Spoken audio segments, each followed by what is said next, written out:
Robert Louis Stevenson, Les Nouvelles Mille et une Nuits, Le Club du Suicide, Histoire du jeune homme aux tartes à la crème, lu par Charlotte pour audiocité.net sous licence creativecommons.org. Lors de son séjour à Londres, le prince Florizel de Bohême conquit l'affection de toutes les classes de la société par le charme de ses manières, la culture de son esprit et sa générosité. Ce qu'on savait de lui suffisait à révéler un homme supérieur. Encore ne connaissait-on qu'une bien petite partie de ses actes. Malgré son calme apparent dans les circonstances ordinaires de la vie et la philosophie avec laquelle il considérait toutes les choses de ce monde, le prince de Bohême aimait l'aventure, et ses goûts, sous ce rapport, ne cadraient guère avec le rang où l'avait placé sa naissance. De temps en temps, lorsqu'il n'y avait de pièces amusantes à voir dans aucun des théâtres de Londres, lorsque la saison n'était favorable ni à la chasse ni à la pêche, ses plaisirs de prédilection, il proposait à son grand écuyer, le colonel Géraldine, une excursion nocturne. Géraldine était la bravoure même, il accompagnait volontiers son maître. Nul ne s'entendait comme lui à inventer d'ingénieux déguisements. Il savait conformer non seulement sa figure et ses manières, mais sa voix et presque ses pensées à quelque caractère, à quelque nationalité que ce fût. De cette façon, il protégeait l'incognito du prince, et il lui arrivait parfois d'être admis avec lui dans des cercles fort étranges. Jamais la police n'était instruite de ces périlleuses équipées, le courage imperturbable de l'un des compagnons, la présence d'esprit, l'adresse et le dévouement de l'autre suffisaient à les sauver de tous les périls. Un soir, au mois de mars, ils furent poussés par des tourbillons de neige vers un bar voisin de Leicester Square. Le colonel Géraldine jouait, cette fois, le rôle d'un petit journaliste réduit aux expédients. Le prince avait, comme d'habitude, changé complètement sa physionomie par l'addition de grands favoris et d'une paire de larges sourcils postiches.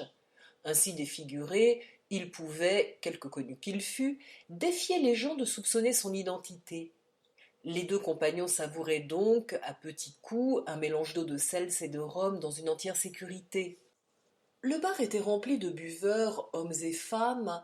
Plusieurs d'entre eux avaient essayé de lier conversation avec les nouveaux venus, mais aucun ne paraissait offrir la moindre particularité intéressante.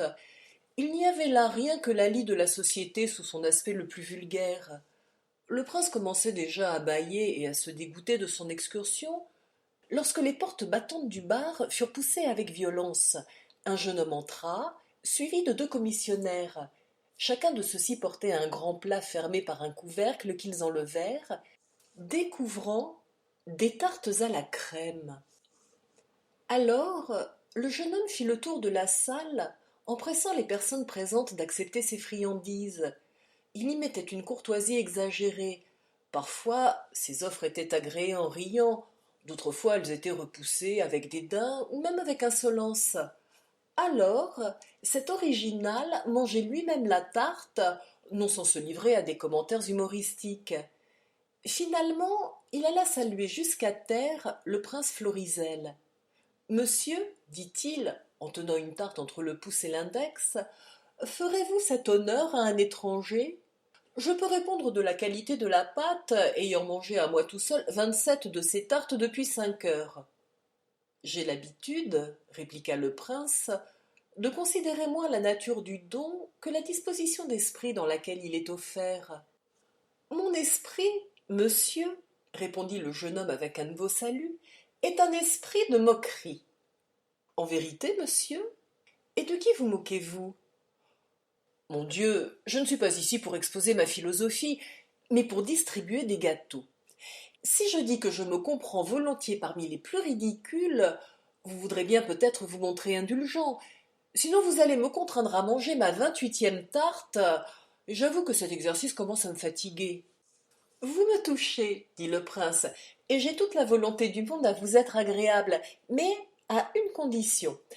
Si mon ami et moi nous mangeons de vos gâteaux, pour lesquels nous ne nous sentons ni l'un ni l'autre aucun goût naturel, nous exigeons que vous nous rejoigniez à souper en guise de remerciement. Le jeune homme sembla réfléchir. J'ai encore quelques douzaines de tartes sur les bras, répondit-il, Il me faudra visiter plusieurs tavernes avant d'en avoir fini. Cela prendra un peu de temps. Si vous avez faim, le prince l'interrompit d'un geste poli.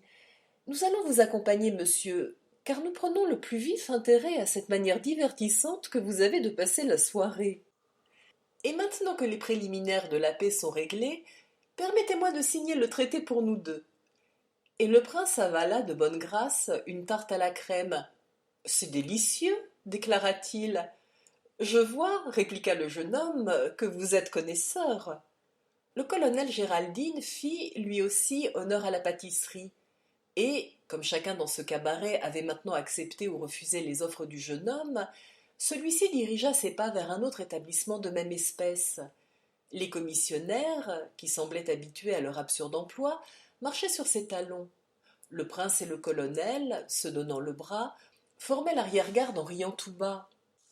Dans cet ordre, la compagnie visita 2 cafés où des scènes analogues à celle qui vient d'être contée se produisirent, quelques-uns déclinant, d'autres acceptant les faveurs du pâtissier vagabond, qui toujours mangeait lui-même chaque tarte refusée. Au moment de quitter le 3e bar, l'homme aux tartes fit le compte de ce qui lui restait. Il n'y avait plus que 9 petits gâteaux en tout. Messieurs, dit-il à ses camarades improvisés, je ne veux point retarder votre souper, car je suis sûr que vous devez avoir faim. Je vous dois une reconnaissance toute spéciale. En ce grand jour où je termine une carrière de folie par un acte plus sot que tous les autres, je désire me conduire galamment à l'égard des personnes qui m'auront secondé. Messieurs, vous n'attendrez pas davantage. Quoique ma santé soit ébranlée par les excès auxquels j'ai dû me livrer ce soir, je vais procéder à une liquidation définitive. Là-dessus, il avala successivement d'une seule bouchée les 9 tartes qui restaient et, se tournant vers les commissionnaires, leur remit de souverains. J'ai à vous remercier, dit-il, de votre patience vraiment extraordinaire. Puis il les congédia avec de beaux saluts. Quelques secondes encore, il resta en contemplation devant la bourse dont il venait de tirer le salaire de ses aides. Après quoi, partant d'un grand éclat de rire, il la lança au milieu de la rue et déclara qu'il était prêt à souper. Dans certains cabarets du quartier de Soho, un petit restaurant français dont la réputation passagère, fort exagérée, baissait déjà, les 3 compagnons se firent donner un cabinet particulier au 2e étage et commandèrent un souper fin arrosé de plusieurs bouteilles de champagne. En mangeant, en buvant, ils causaient de 1000 choses indifférentes. Le jeune homme aux tartes se montrait fort gai, mais il riait trop bruyamment. Ses mains tremblaient, sa voix prenait des inflexions subites et inattendues qui semblaient être indépendantes de sa volonté. Le dessert étant enlevé, les convives ayant allumé leurs cigares, le prince s'adressa en ces termes à son hôte inconnu. Vous voudrez bien excuser ma curiosité. Ce que j'ai vu de vous me plaît singulièrement, mais m'intrigue davantage. Mon ami et moi, nous nous croyons parfaitement dignes de devenir les dépositaires d'un secret. Si, comme je le suppose, votre histoire est absurde, vous n'avez pas besoin de vous gêner avec nous, qui sommes les 2 individus les plus fous de l'Angleterre. Mon nom est Godal, Théophile Godal. Mon ami est le major Alfred Hammersmith. Du moins, tel est le nom de son choix, le nom sous lequel il veut être connu. Nous passons notre vie à la recherche d'aventures extravagantes, et il n'y a pas de choses insensées auxquelles nous ne soyons capables d'accorder la plus cordiale sympathie. Vous me plaisez aussi, monsieur Godal, répondit le jeune homme. Vous m'inspirez tout naturellement confiance, et je n'ai pas la moindre objection à soulever contre votre ami le major, qui me fait l'effet d'un grand seigneur déguisé. Dans tous les cas, je suis bien sûr qu'il n'est pas militaire. Le colonel sourit du compliment qui attestait la perfection de son art, et le jeune homme poursuivit avec animation. J'aurais toutes sortes de motifs de cacher mon histoire. Peut-être est-ce justement pour cela que je vais vous la conter. Vous paraissez bien préparé à entendre des folies, pourquoi vous désappointerais-je? Mais je ne dirai pas mon nom malgré votre exemple. Je tairai aussi mon âge, qui n'est pas essentiel au récit. Je descends de mes ancêtres par la génération ordinaire. Ils m'ont laissé l'habitation fort convenable que j'occupe encore, et une fortune qui s'élevait à 300 livres sterling de rente. Je suppose qu'ils m'ont également légué une incorrigible étourderie à laquelle je me suis abandonnée outre mesure. J'ai reçu une bonne éducation. Je sais jouer du violon, assez bien pour faire ma partie dans un concert à 2 sous. Je suis à peu près de la même force sur la flûte et le cor de chasse. J'ai appris le whist, de façon à perdre une centaine de livres par an à ce jeu scientifique. Mes connaissances en français se sont trouvées suffisantes pour me permettre de dissiper de l'argent à Paris presque avec la même facilité qu'à Londres. Bref, je suis pétrie de talents variés. J'ai eu toutes sortes d'aventures, y compris un duel à propos de rien. Il y a 2 mois, j'ai rencontré une jeune personne qui réalisait, au moral et au physique, mon idéal de beauté. Je sentis mon cœur s'enflammer. Je m'aperçus que j'étais enfin arrivé au moment décisif, que j'allais tomber amoureux. Mais, en même temps, je découvris qu'il me restait de mon capital tout au plus 400 livres. De bonne foi, un homme qui se respecte, peut-il être amoureux avec 400 livres? Vous conviendrez que non.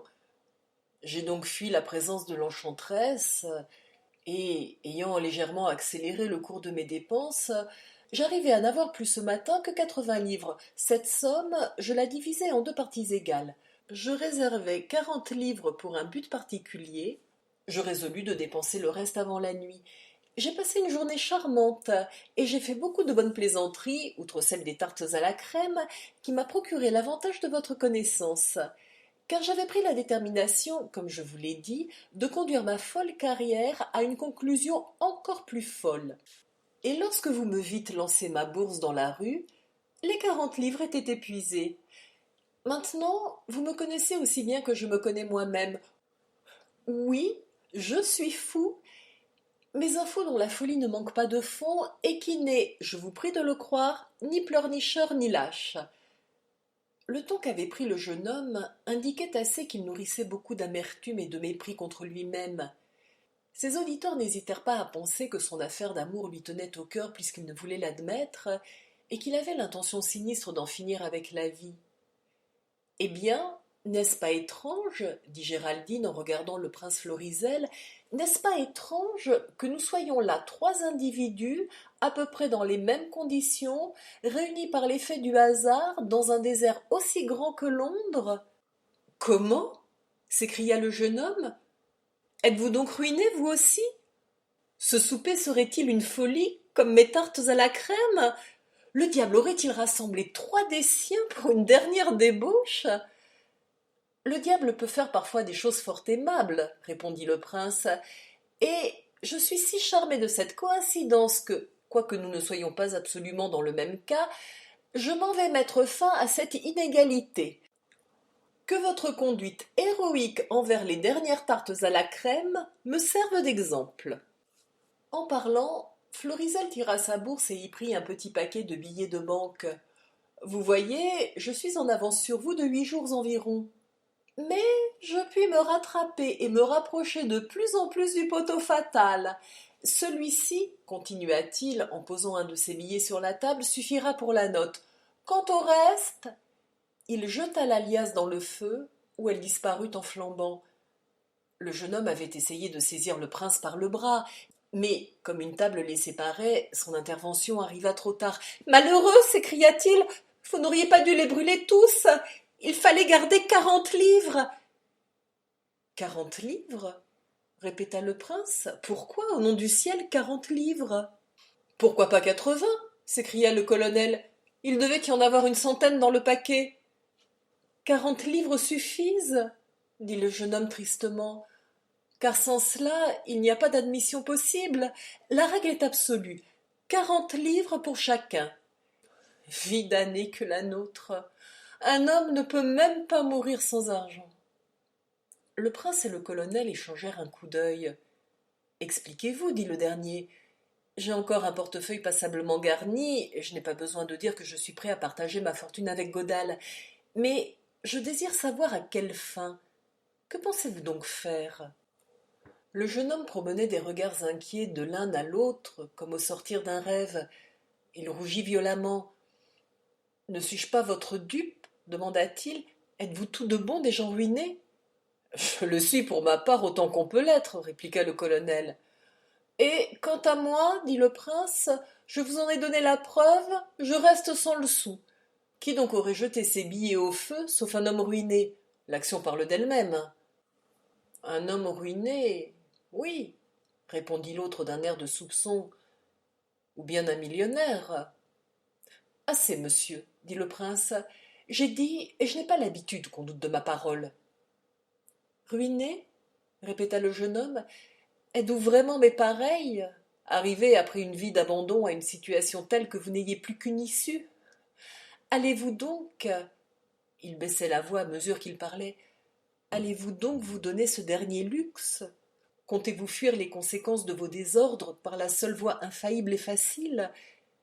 Soudain il s'interrompit et essaya de rire. À votre santé! S'écria-t-il en vidant son verre. Bonne nuit, mes joyeux camarades. Le colonel Géraldine le saisit par le bras au moment où il allait se lever. Vous manquez de confiance, dit-il, et vous avez tort. Nous aussi, nous avons assez de la vie. Nous sommes, comme vous, décidés à mourir. Tôt ou tard, isolément ou réunis, nous nous proposions d'aller au-devant de la mort et de la défier là où elle se tiendrait prête. Puisque nous vous avons rencontré et que votre cas est le plus pressant, que tout s'accomplisse donc cette nuit d'un seul coup. Si vous le voulez, mourrons tous les trois ensemble. Notre trio pénétrera, bras dessus, bras dessous, la poche vide dans l'empire de Pluton. Nous nous encouragerons mutuellement parmi les ombres. Géraldine jouait son rôle avec des intonations si justes que le prince lui-même le regarda, troublé, prêt à le croire sincère. Quant au jeune homme, un flot de sang lui monta au visage et ses yeux étincelèrent.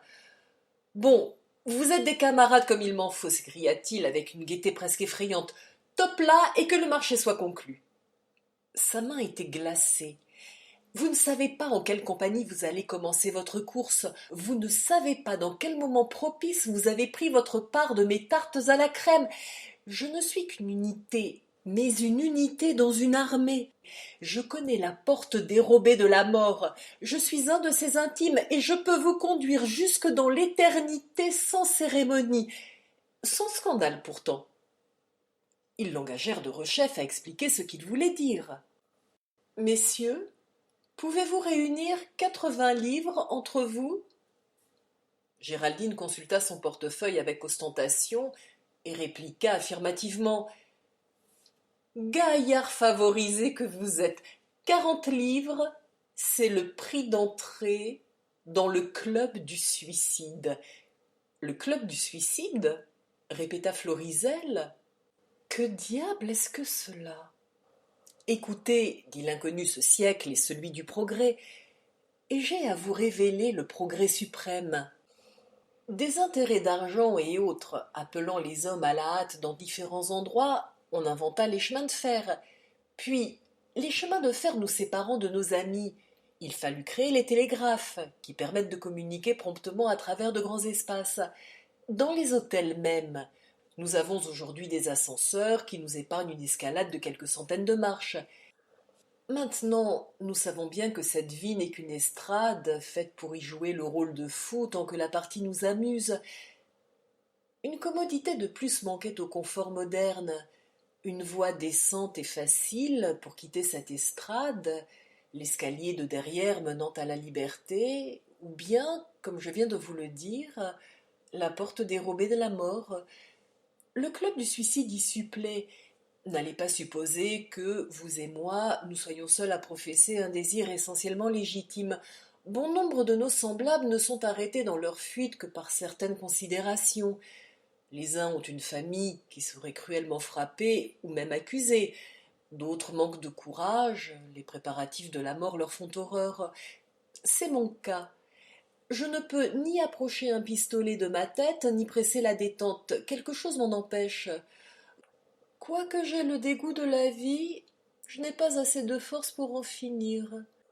C'est à l'intention de gens tels que moi, et de tous ceux qui souhaitent d'être fauchés sans scandale posthume, que le club du suicide a été inauguré. De quelle façon? Quelle est son histoire?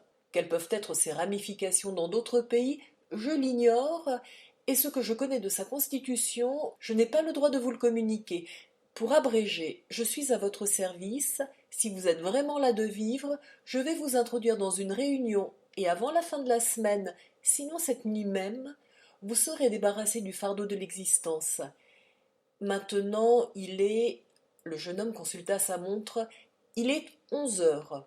À 11h30 au plus tard, nous quitterons ce lieu-ci. Vous avez une demi-heure devant vous pour examiner ma proposition. C'est plus sérieux qu'une tarte à la crème, ajouta-t-il avec un sourire, et plus agréable, j'imagine. Plus sérieux, certainement, répondit le colonel, si sérieux que je vous prierai de vouloir bien m'accorder un entretien particulier de 5 minutes avec mon ami monsieur Godal. À merveille, répondit le jeune homme. Je vais me retirer. Aussitôt que le prince et Géraldine furent seuls, il me semble, dit le premier, que vous êtes ému, tandis qu'au contraire j'ai pris mon parti. Je veux voir la fin de cette aventure. Que votre Altesse réfléchisse, répliqua le colonel en pâlissant, qu'elle considère l'importance qu'une vie telle que la sienne a non seulement pour ses amis, mais pour le bien public. En supposant que, cette nuit, un malheur irréparable atteigne la personne de votre Altesse, quel serait mon désespoir, quelle serait l'affliction de tout un peuple? Je veux voir la fin, répéta le prince de sa voix la plus délibérée. Ayez la bonté, colonel, de tenir votre parole de gentilhomme. Dans nulle circonstance, souvenez-vous-en bien, vous ne trahirez, sans que je vous y autorise, l'incognito que j'ai choisi pour voyager à l'étranger. Tels sont les ordres que je réitère. Et maintenant, je vous serai obligé d'aller demander l'addition. Le colonel s'inclina avec respect, mais il avait la face blême lorsqu'il pria le jeune homme aux tartes à la crème de rentrer. Le prince conservait pour sa part une contenance parfaitement calme. Il raconta une farce du palais royal au jeune suicidé avec beaucoup d'entrain. Sans ostentation, il évita les regards suppliants de Géraldine et choisit un nouveau cigare avec plus de soin que d'habitude. De fait, il était le seul des trois qui gardât quelque puissance sur ses nerfs. La note étant acquittée, le prince donna toute la monnaie au domestique, très étonné. Puis on partit en voiture. Peu de temps après, le fiacre s'arrêta à l'entrée d'une cour un peu sombre. Là, ils descendirent. Après que Géraldine eut payé la course, le jeune homme s'adressa au prince en ces termes. Il est encore temps, monsieur Godal, d'échapper à une destinée inévitable, vous et le major Hammersmith. Consultez-vous bien avant de faire un pas de plus. Et si vos cœurs disent non, voici les chemins de traverse. Conduisez-nous, monsieur, dit le prince. Je ne suis pas homme à reculer devant une chose une fois dite. Votre sang-froid me fait du bien, répliqua le jeune guide. Je n'ai jamais vu personne d'impassible à ce point, quoique vous ne soyez pas le premier que j'ai accompagné à cette porte. Plus d'un m'a précédé pour aller où je savais que je le suivrais bientôt. Mais ceci n'est d'aucun intérêt pour vous. Attendez-moi quelques instants, je reviendrai dès que j'aurai arrangé les préliminaires de votre introduction. Là-dessus, le distributeur de tartes, ayant tendu la main à ses compagnons, traversa la cour, entra dans le vestibule et disparut. De toutes nos folies, dit le colonel à voix basse, celle-ci me paraît la plus violente et la plus dangereuse. Je le crois, répondit le prince. Nous avons encore un moment à nous, continua le colonel, que votre Altesse profite de l'occasion et se retire. Les conséquences de cette démarche peuvent être si graves. C'est ce qui m'autorise à pousser un peu plus loin qu'à l'ordinaire la liberté de langage que votre Altesse daigne m'accorder. Dois-je comprendre que le colonel Géraldine a peur dit Florizel, en retirant le cigare de sa bouche et en fixant sur son écuyer un regard perçant. Mes craintes ne sont certainement pas personnelles, répliqua fièrement Géraldine. Je le supposais bien, dit le prince, avec une bonne humeur imperturbable, mais je n'avais nulle envie de vous rappeler la différence de nos positions réciproques. Assez, ajouta-t-il, voyant que Géraldine était prêt à demander pardon. Vous êtes excusée. Et il fuma, tranquillement, appuyé contre une grille, jusqu'à ce que l'ambassadeur fût de retour. Eh bien, demanda-t-il, Notre réception est-elle arrangée? Suivez-moi, messieurs. Le président vous interrogera dans son cabinet. Et permettez-moi de vous avertir que vos réponses doivent être franches. Je me suis porté caution, mais le club exige une enquête sérieuse avant d'admettre qui que ce soit. L'indiscrétion d'un seul membre amènerait la dispersion de la société pour toujours. Le prince et Géraldine s'entendirent à voix basse, après quoi ils accompagnèrent leur guide au cabinet du président. Il n'y avait pas d'obstacle bien considérable à franchir. La porte extérieure était ouverte, la porte du cabinet entrebâillée, et là, dans un local de petite dimension, mais au plafond très élevé, le jeune homme les laissa seuls pour la seconde fois. Le président se rendra ici tout à l'heure, dit-il, avec un signe de tête en disparaissant. Des voix se faisaient entendre à travers la porte à deux battants qui formait l'une des extrémités, et, par intervalles, le bruit d'un bouchon de champagne, suivi d'un éclat de rire, se mêlait aux lambeaux de la conversation. Une grande fenêtre donnait sur la rivière, et la disposition des lumières leur firent supposer qu'ils n'étaient pas loin de la station de Charing Cross. Le mobilier leur parut mesquin sous des housses usées jusqu'à la corde. Ils remarquèrent la sonnette placée au centre d'une table ronde, les chapeaux et les pardessus nombreux accrochés le long des murs. Quel est ce repère? Dit Géraldine. C'est ce que je veux voir, répliqua le prince. Si le diable le permet, la chose peut devenir amusante. Sur ces entrefaites, la porte à deux battants s'ouvrit, mais pas plus qu'il n'était nécessaire pour le passage d'un corps humain, et un bruyant bourdonnement de voix accompagna l'entrée du redoutable président. Qu'on imagine un homme d'une cinquantaine d'années, grand de taille, à la démarche hardie, aux favoris hérissés, à la tête chauve, à l'œil gris, voilé, qui de temps en temps lançait une étincelle. Ses lèvres serraient un gros cigare qu'il mâchait et tortillait de droite à gauche, tout en regardant d'un air pénétrant et froid les deux étrangers. Il portait des habits de lainage clair, avec un col de chemise très dégagé, à rayures de couleur. Bonsoir, commença-t-il, après avoir fermé la porte derrière lui. On m'a dit que vous désiriez me parler. Nous voulons, monsieur, nous joindre au club du suicide, répliqua le colonel. Le président roula son cigare dans sa bouche. Qu'est-ce que c'est que ça? Dit-il brusquement. Je vous demande pardon, répondit Géraldine, mais je crois que vous êtes la personne la mieux autorisée à me donner des informations là-dessus. Moi? S'écria le président. Un club du suicide? Allons, vous voulez rire? Je peux permettre à des jeunes gens d'avoir le vin gai, mais il ne faudrait point insister trop. Appelez votre club comme vous voudrez, dit le colonel, mais vous avez quelque compagnie derrière ces portes et nous désirons nous joindre à elle. Monsieur, répondit le président, vous êtes dans l'erreur. Ceci est une maison particulière et je vous saurai gré d'en sortir sur le champ. Le prince était resté tranquillement à sa place pendant ce petit colloque, mais lorsque le colonel tourna les yeux vers lui comme pour dire allons-nous-en de grâce, il retira son cigare et répondit. Je suis venu ici sur l'invitation d'un de vos amis. Sans doute il vous a informé des motifs qui justifient notre démarche. Permettez-moi de vous rappeler qu'un homme qui se trouve dans les conditions où je suis n'a point à se gêner et n'est nullement disposé à tolérer des impertinences. Je suis très pacifique d'ordinaire, mais, cher monsieur, vous allez me rendre le service que je demande, ou bien vous aurez lieu de vous repentir de m'avoir jamais admis dans votre antichambre. Le président poussa un bruyant éclat de rire. C'est ainsi qu'il faut parler, dit-il. Oui, vous êtes vraiment un homme.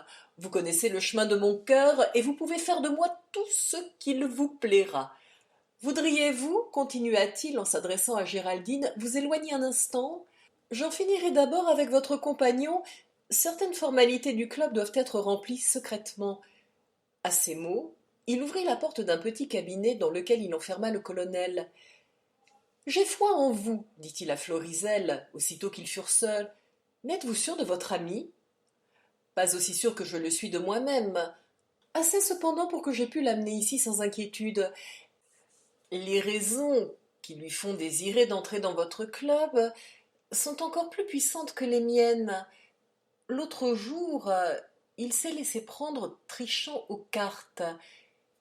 Une bonne raison, j'en conviens, répliqua le président, mais nous en avons un autre dans le même cas. Avez-vous été au service, monsieur? Oui, mais j'étais trop paresseux, je l'ai quitté de bonne heure. Quel est le motif qui vous fait abandonner la vie? Poursuivit le président. Toujours le même, autant que je peux m'en rendre compte, la paresse toute pure. Le président tressaillit. C'est impossible, s'écria-t-il. Vous devez avoir une raison plus sérieuse que celle-là. Je n'ai plus le sou, ajouta Florizel. C'est aussi un tourment, mon oisiveté en souffre.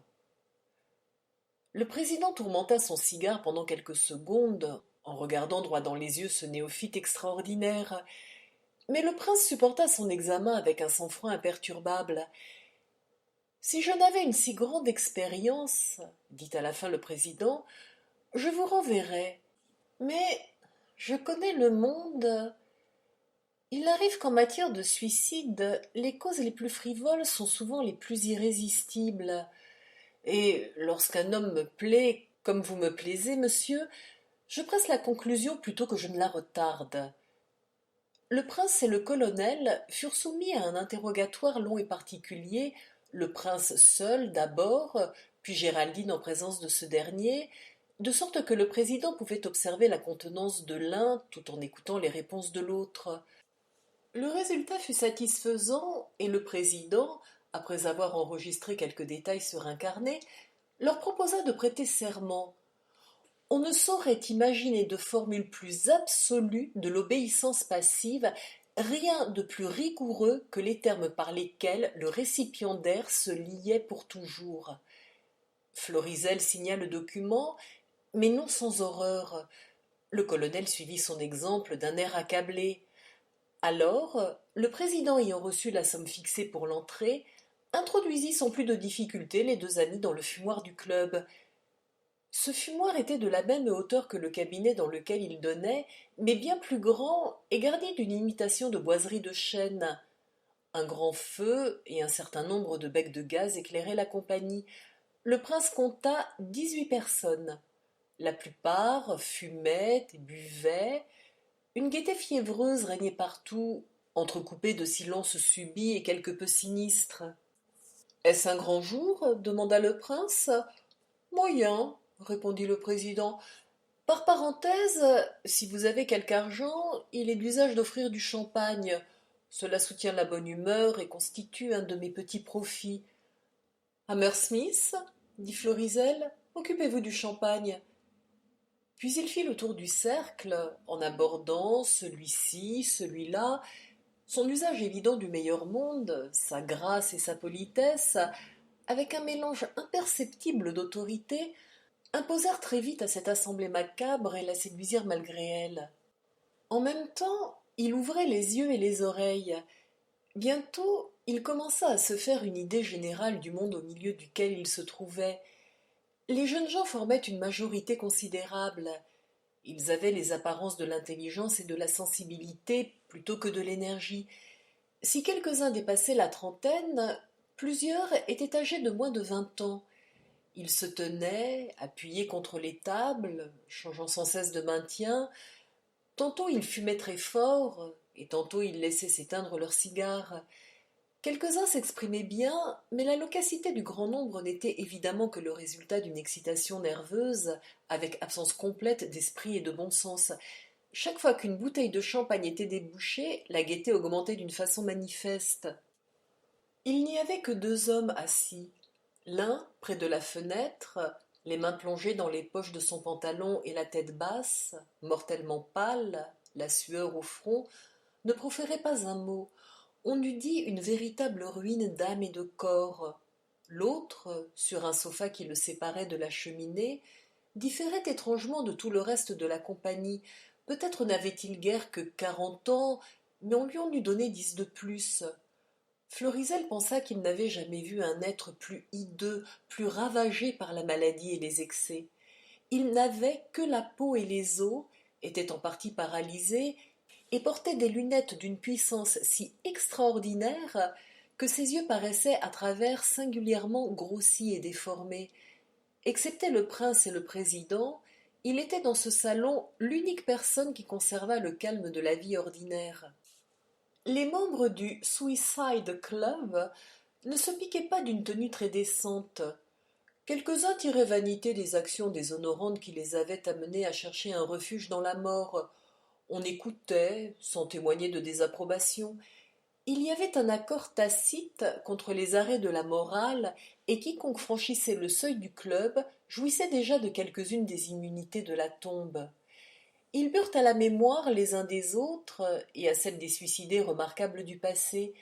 Ils comparaient et développaient leurs vues différentes sur la mort, ceux-ci déclarant que ce n'était rien que ténèbres et néants, ceux-là espérant que cette même nuit ils iraient escalader les étoiles. À la mémoire éternelle du baron de Trenck, le type des suicidés, cria quelqu'un.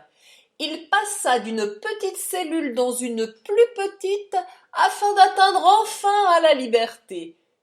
Pour ma part, dit un second, je ne demande qu'un bandeau sur mes yeux et du coton dans mes oreilles. Seulement, il n'y a pas de coton assez épais en ce monde. Le troisième espérait, dans l'état nouveau où il allait entrer, découvrir les secrets de la vie, et le quatrième avouait qu'il n'aurait jamais fait partie du club s'il n'eût été amené à croire au système de Darwin. Je n'ai pu supporter, disait-il, l'idée de descendre d'un singe. En somme, le prince était tout à fait désillusionné par les manières et la conversation de ses nouveaux collègues. Il n'y a pas de quoi faire tant d'embarras, pensait-il. Dès qu'un homme s'est réconcilié avec l'idée de se tuer, qu'il s'exécute, pour Dieu, en gentilhomme. Cet émoi et ces gros mots sont déplacés. Cependant, le colonel Géraldine était en proie aux plus vives appréhensions. Le club et ses règlements restaient toujours à l'état de mystère, et il regardait autour de la salle afin de trouver quelqu'un qui fût en mesure de le renseigner. Son regard tomba enfin sur le paralytique, dont la sérénité le frappa. Il supplia le président qui, très pressé, ne faisait que sortir de la chambre et y rentrer, expédiant des affaires, de le présenter à ce monsieur assis sur le canapé. Le président répondit que de semblables formalités étaient inutiles chez lui.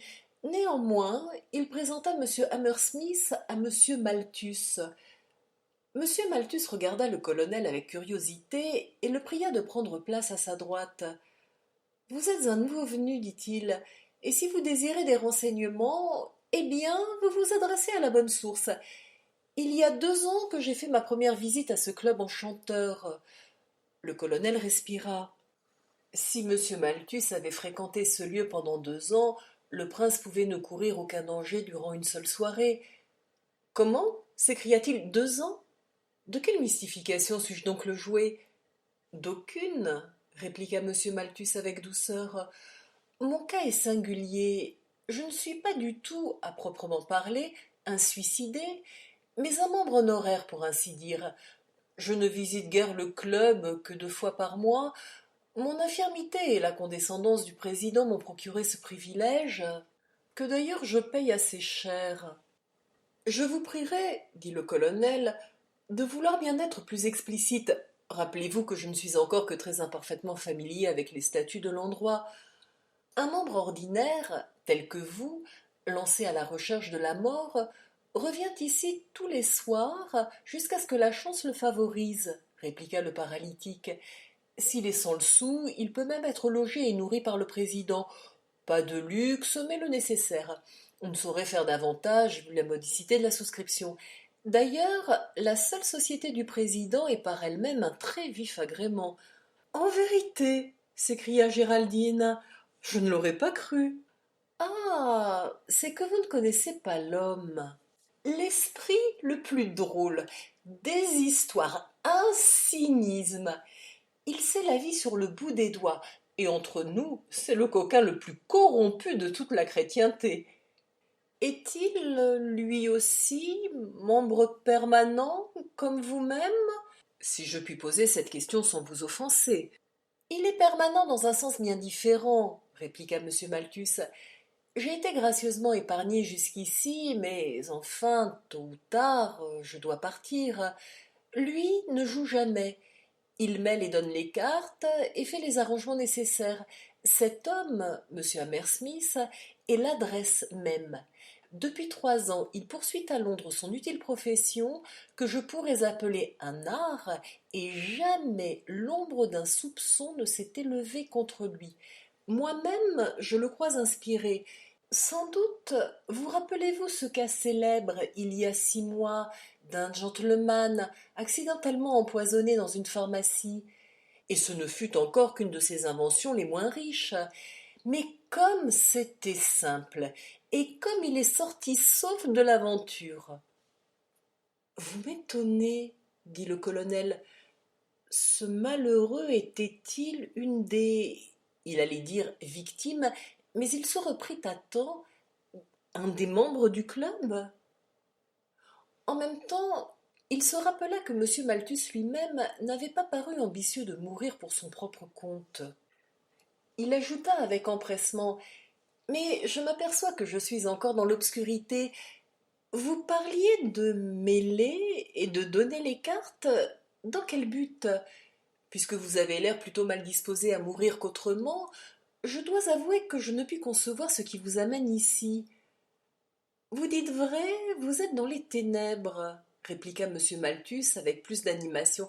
Cher monsieur, ce club est le temple même de l'ivresse. Si ma santé affaiblie pouvait mieux supporter de pareilles excitations, je viendrais plus souvent, je vous le jure. Il faut tout le sentiment du devoir qu'engendre une longue habitude de mauvaise santé et de régime rigoureux pour se retenir d'abuser de ce qui est, je puis le dire, mon dernier plaisir.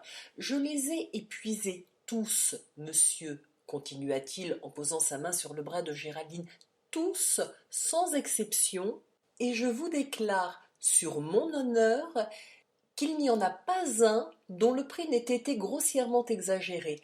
On joue avec l'amour. Moi, je nie que l'amour soit une forte passion. La peur en est une plus forte.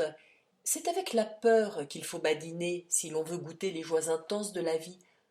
Enviez-moi, ajouta-t-il avec un ricanement ignoble. Je suis poltron.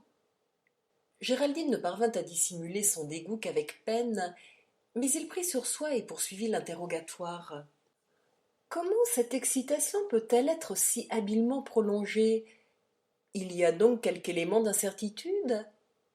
Je vais vous expliquer par quels moyens la victime de chaque soir est choisie, répondit M. Malthus, et non seulement la victime, mais un autre membre qui est destiné à jouer le rôle d'instrument entre les mains du club, à devenir le grand prêtre de la mort. Mon Dieu! Il s'entretue donc alors?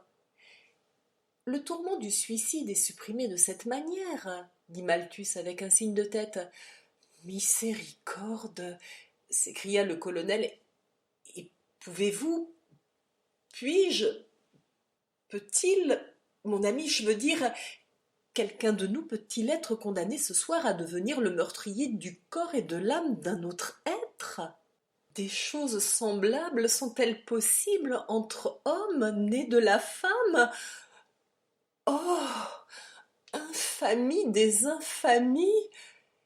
Dans son effroi, il était sur le point de se lever lorsqu'il rencontra le regard du prince. Ce regard, courroucé, était fixé sur lui à travers la chambre. En un instant, Géraldine eut repris son calme. Après tout, ajouta-t-il, pourquoi pas? Et puisque vous dites que le jeu est intéressant, vogue la galère, je suis du club. Monsieur Malthus avait joui d'une façon toute particulière de l'effroi de son interlocuteur.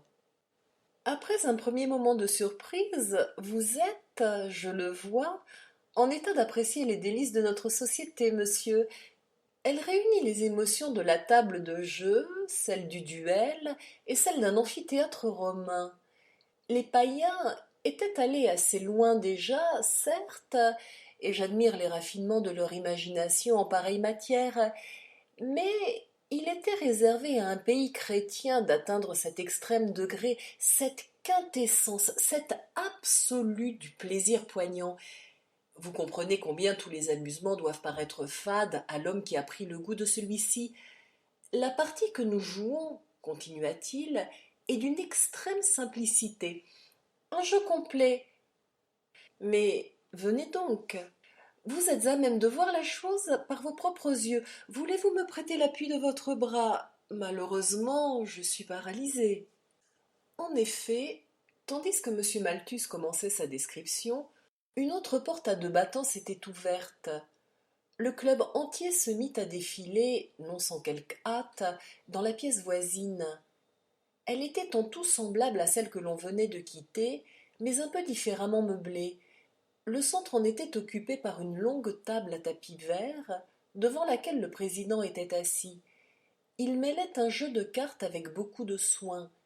Même avec l'aide de sa canne et du bras de monsieur Géraldine, monsieur Malthus marchait avec tant de difficulté que chacun fut assis avant que ce couple et le prince qui les attendait entrassent dans l'appartement. Par conséquent, tous les trois prirent place côte à côte au bout inférieur de la table. C'est un jeu de 52 cartes, dit tout bas Malthus. Veillez sur l'as de pique, qui est le signe de mort, et sur l'as de trèfle, qui désigne l'exécuteur de cette nuit. Heureux jeunes gens que vous êtes, vous avez de bons yeux et pouvez suivre la partie. Hélas, je ne saurais reconnaître un as d'un deux à travers la largeur d'une table. Et il plaça sur son nez une seconde paire de lunettes. Je veux au moins observer les physionomies, expliqua-t-il. En quelques mots rapides, Géraldine informa le prince de tout ce qu'il avait appris par la bouche du membre honoraire et de l'alternative possible qui leur était réservée. Le prince eut un frisson, une contraction au cœur. Il promena ses regards de côté et d'autre, comme un homme abasourdi. Un coup hardi, dit tout bas le colonel, et nous pouvons encore nous échapper. Mais cette suggestion rappela le courage du prince. Silence, dit-il. Faites-moi voir que vous savez jouer en gentilhomme. L'enjeu fut-il sérieux? Maintenant, il avait recouvré en apparence tout son sang-froid, quoique son cœur battît lourdement et qu'il eût une sensation de chaleur désagréable dans la poitrine. Les membres du club étaient tous attentifs, chacun d'eux très pâle. Mais nul ne l'était autant que M. Malthus. Ses yeux sortaient de leurs orbites, sa tête se balançait sur la colonne vertébrale par un mouvement d'oscillation involontaire, ses mains, l'une après l'autre, se portaient à sa bouche pour tirailler ses lèvres livides et frémissantes. Attention, messieurs, dit le président, qui se mit à donner lentement les cartes. Il s'arrêtait jusqu'à ce que chaque membre eût montré la sienne. Presque tous hésitaient. Vous auriez vu les doigts trembler avant de réussir à retourner le funeste morceau de carton qui portait l'arrêt du destin. À mesure que le tour du prince approchait, il éprouvait une émotion grandissante qui faillit le suffoquer, mais sans aucun doute il avait quelque peu le tempérament d'un joueur, car il reconnut qu'un certain plaisir se mêlait à cette angoisse. Le 9 de trèfle lui échut. Le 3 de pique fut donné à Géraldine et la dame de cœur à monsieur Malthus, incapable de réprimer un soupir de soulagement. Le jeune homme aux tartes à la crème, presque immédiatement après, retourna l'as de trèfle et resta glacé d'horreur, car il n'était pas venu pour tuer, mais pour être tué. Et le prince, dans sa sympathie généreuse, oublia presque, en le plaignant, l'extrême danger qui était encore suspendu au-dessus de lui-même et de son ami. La donne se renouvela et, cette fois encore, la carte de la mort ne sortit pas. Les joueurs retenaient leur souffle, haletants. Le prince eut un autre trèfle, Géraldine un carreau, mais lorsque M. Malthus eut retourné sa carte, un horrible bruit, semblable à celui de quelque chose qui se brise, partit de sa bouche. Il se leva et se rassit, sans aucun signe de paralysie. C'était l'as de pique. Le membre honoraire s'était amusé à ses propres terreurs une fois de trop. La conversation éclata de nouveau presque tout d'un coup. Les joueurs, renonçant à leurs attitudes rigides, commencèrent à se lever de table et revinrent en flânant, par deux et par trois, dans le fumoir. Le président étirait ses bras et bâillait comme un homme qui a fini son travail journalier. Mais monsieur Malthus restait assis à sa place, la tête dans ses mains, les mains sur la table, immobile, atterré. Le prince et Géraldine s'échappèrent, l'impression d'horreur qu'ils emportaient avec eux redoublant dans le froid et la nuit. « Ah !» s'écria le prince, « être lié par un serment dans une affaire comme celle-ci, permettre que ce trafic de meurtres continue avec profit et impunité, si seulement j'osais manquer à ma parole. »« C'est impossible pour votre Altesse, » répliqua le colonel. « Son honneur est celui de la Bohême, mais je me charge, moi, de manquer à la mienne avec bienséance. »« Géraldine, dit le prince, si votre honneur souffre en quelqu'une de nos équipées, non seulement je ne vous pardonnerai jamais, mais ce qui, je crois, vous affectera plus vivement encore, je ne me le pardonnerai pas à moi-même. »« J'attends les ordres de votre Altesse, répondit le colonel. Nous éloignerons-nous de ce lieu maudit ? Oui, dit le prince, appelez un cab. J'essayerai de perdre dans le sommeil le souvenir de cette abominable aventure. Mais il eut soin de lire le nom de l'impasse avant de la quitter. Le lendemain, aussitôt que le prince fut éveillé, le colonel Géraldine lui apporta un journal quotidien avec le paragraphe suivant intitulé « Triste accident ». Cette nuit, vers 2 heures, M. Barthélemy Malthus, domicilié numéro 16 Chepstow Place, Westbourne Grove, à son retour d'une soirée, est tombé par-dessus le parapet de Trafalgar Square et s'est fracturé le crâne en même temps qu'une jambe et un bras. La mort dut être instantanée. M. Malthus, accompagné d'un ami, cherchait un cab au moment de cet affreux accident. Comme M. Malthus était paralysé, on pense que sa chute a pu être occasionnée par une nouvelle attaque. Ce gentleman était bien connu dans les cercles les plus respectables, et sa perte sera généralement déplorée. Si jamais une âme mérita d'aller droit à l'enfer, dit solennellement Géraldine, c'est bien celle de ce paralytique. Le prince cacha son visage entre ses mains et resta silencieux. Je me réjouis presque, continua le colonel, de le savoir mort. Mais, pour notre jeune homme aux tartes à la crème, ma pitié est grande, je l'avoue. Géraldine, dit le prince en relevant la tête, ce malheureux garçon était, la nuit passée, aussi innocent que vous et moi, et ce matin, le poids d'un crime est sa conscience. Quand je pense au président, mon cœur défaille au-dedans de moi. Je ne sais comment cela se passera, mais je veux tenir ce gredin à ma merci, comme il y a un Dieu au ciel. Quelle expérience, quelle leçon que celle de ce jeu de cartes. Une leçon qu'il ne faudrait jamais recommencer, fit observer le colonel. Le prince resta si longtemps sans répondre que son fidèle serviteur devint inquiet. Monseigneur, dit-il, vous ne pouvez penser à y retourner. Vous n'avez déjà que trop souffert et vu trop d'horreurs. Les devoirs de votre situation vous défendent de tenter le hasard. Hélas, répliqua le prince, je n'ai jamais senti ma faiblesse d'une manière aussi humiliante qu'aujourd'hui, mais elle est plus forte que moi.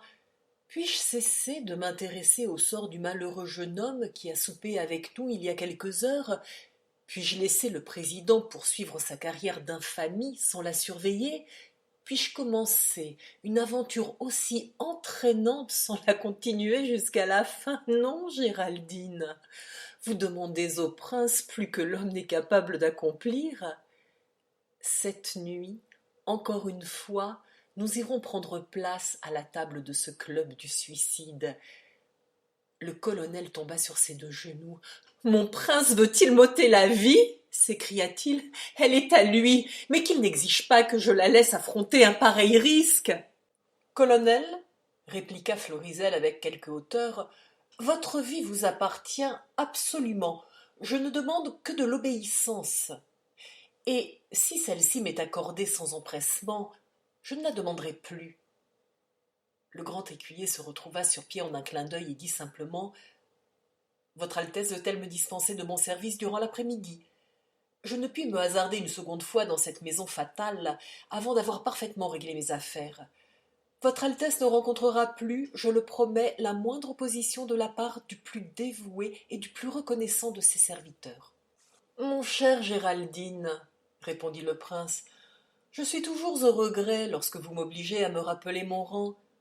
Disposez de votre journée comme bon vous semblera, et soyez ici avant 11 heures sous le même déguisement. Le club, ce second soir, n'était pas aussi nombreux que la veille. Lorsque Géraldine et le prince arrivèrent, il n'y avait pas plus de 6 personnes dans le fumoir. Son Altesse prit le président à part et le félicita chaleureusement au sujet de la démission de monsieur Malthus. J'aime, dit-il, à rencontrer des capacités, et certainement j'en trouve beaucoup chez vous. Votre profession est de nature très délicate, mais je vois que vous vous en acquittez avec succès et discrétion. Le président parut touché des compliments que lui accordait un homme aussi supérieur de ton et de maintien. Il remercia presque avec humilité. Le jeune homme aux tartes à la crème était dans le salon, mais abattu et silencieux. Ses nouveaux amis essayèrent en vain de le faire causer. Combien je voudrais, s'écria-t-il, ne vous avoir jamais conduit dans ce bouge infâme. Fuyez, tandis que vous avez les mains pures. Si vous aviez pu entendre le cri aigu de ce vieillard au moment de sa chute, et le bruit de ses os sur le pavé, souhaitez-moi, en admettant que vous ayez encore quelque bonté pour un être dégradé comme je le suis, souhaitez-moi l'as de pique pour cette nuit.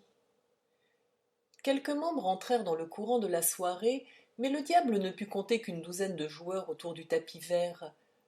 Le prince sentit de nouveau qu'une certaine excitation agréable se mêlait à son inquiétude, mais il s'étonna de voir Géraldine bien plus calme qu'il ne l'était la nuit précédente. Il est extraordinaire, pensa-t-il, que le parti pris de la volonté puisse opérer un si grand changement. Attention, messieurs, dit le président, et il se mit à donner. 3 fois les cartes firent le tour de la table sans résultat. Lorsque le président recommença pour la 4e fois, l'émotion était générale et intense. Il y avait juste assez de cartes pour faire encore un tour entier. Le prince, assis auprès de celui qui se tenait à gauche du banquier, avait à recevoir l'avant-dernière carte. Le 3e joueur retourna un as noir. C'était l'as de trèfle. Le suivant eut le carreau, mais l'apparition de l'as de pique tardait toujours. Enfin, Géraldine, assis à la gauche du prince, retourna sa carte. C'était un as, mais un as de cœur. Lorsque le prince Florizel vit sa destinée encore voilée sur la table devant lui, son cœur cessa de battre. Il était homme et courageux, mais la sueur perlait sur son visage. Il avait 50 chances sur 100 d'être condamné. Il retourna la carte. C'était l'as de pique. Une sorte de rugissement remplit son cerveau et la table tourbillonna sous ses yeux. Il entendit le joueur assis à sa droite partir d'un éclat de rire qui sonnait entre la joie et le désappointement. Il vit la compagnie se disperser, mais ses pensées étaient loin. Il reconnaissait combien sa conduite avait été légère, criminelle même. « Mon Dieu !» s'écria-t-il, « mon Dieu ! Pardonnez-moi !» Et aussitôt, son trouble fit place à l'empire habituel qu'il avait sur lui-même. À sa grande surprise, Géraldine avait disparu. Il ne restait personne dans la salle de jeu, excepté le bourreau destiné à l'expédier, qui se concertait avec le président et le jeune homme aux tartes à la crème. Celui-ci se glissa vers le prince et lui souffla dans l'oreille en guise d'adieu.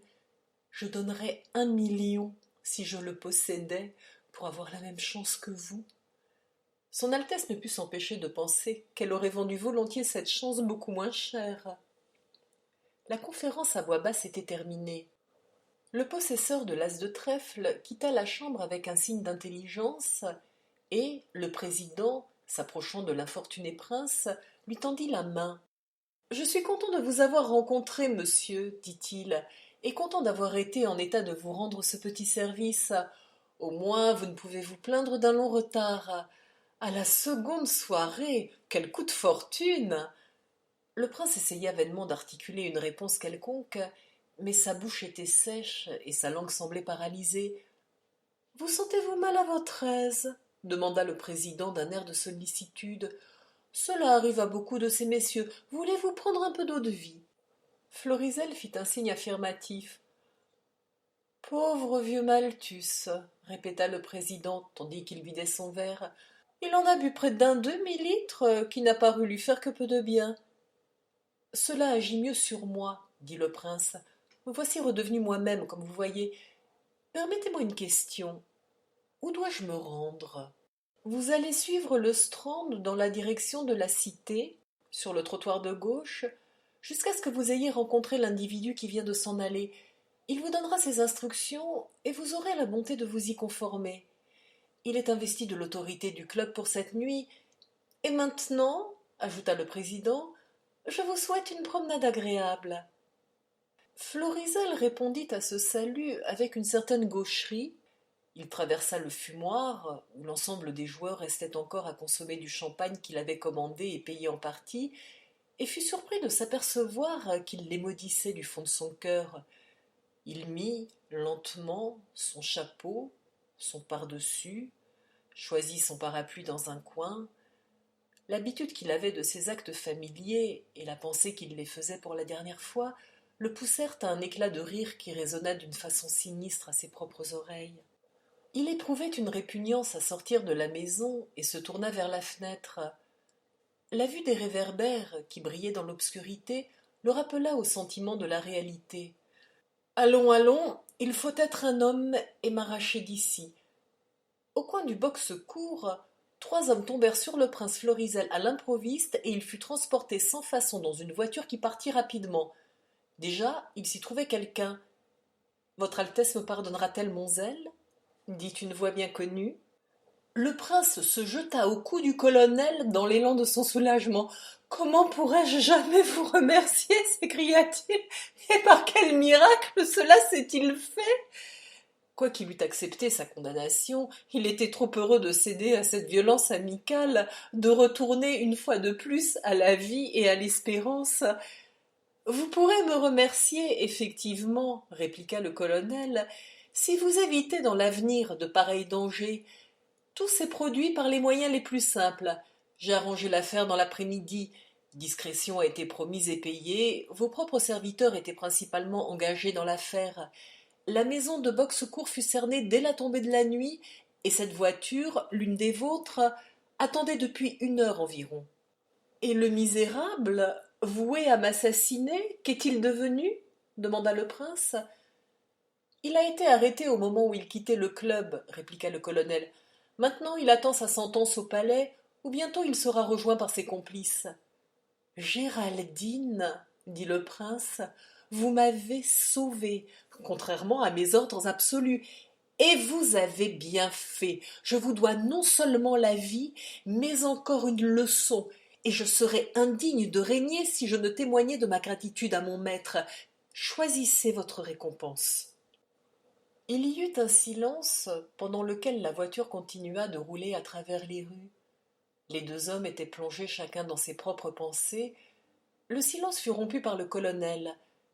Votre Altesse, dit-il, a en ce moment un nombre considérable de prisonniers. Il y a au moins un criminel dans ce nombre. Pour lui, justice doit être faite. Notre serment nous défend tout recours à la loi, et la discrétion l'interdirait même si l'on nous dégageait du serment. Puis-je demander les intentions de votre Altesse? C'est décidé, répondit Florizel. Le président tombera dans un duel. Il ne reste qu'à trouver l'adversaire. Votre Altesse m'a permis de choisir ma propre récompense, dit le colonel. Veut-elle confier à mon frère cette mission délicate? Il est homme à s'en acquitter parfaitement. Vous me demandez là une méchante faveur, dit le prince, mais je ne peux rien vous refuser. Le colonel lui baisa la main avec la plus grande affection et, en ce moment, la voiture roula sous le porche de la résidence splendide du prince. 1 heure après, Florizel, revêtu de ses habits officiels et couvert de tous les ordres de Bohême, reçut les membres du Suicide Club. Misérables insensés que vous êtes, dit-il, comme beaucoup d'entre vous ont été jetés dans cette voie par le manque d'argent, vous aurez des secours et du travail. Ceux que tourmente le remords devront s'adresser à un potentat plus puissant et plus généreux que moi. J'éprouve de la pitié pour vous tous, une pitié plus profonde que vous n'êtes capable de l'imaginer, et si vous répondez franchement, Je tâcherai de remédier à votre malheur. Quant à vous, ajouta-t-il en se tournant vers le président, je ne ferai qu'offenser une personne de votre sorte par quelque offre d'assistance. Au lieu de cela, j'ai une partie de plaisir à vous proposer. Posant sa main sur l'épaule du frère de Géraldine, voici, ajouta-t-il, un de mes officiers qui désire faire un tour sur le continent, et je vous demande, comme une faveur, de l'accompagner dans cette excursion. Tirez-vous bien le pistolet, continua le prince en changeant de ton. Vous pourrez avoir besoin de cet art. Lorsque deux hommes s'en vont voyager ensemble, le mieux c'est d'être préparé à tout.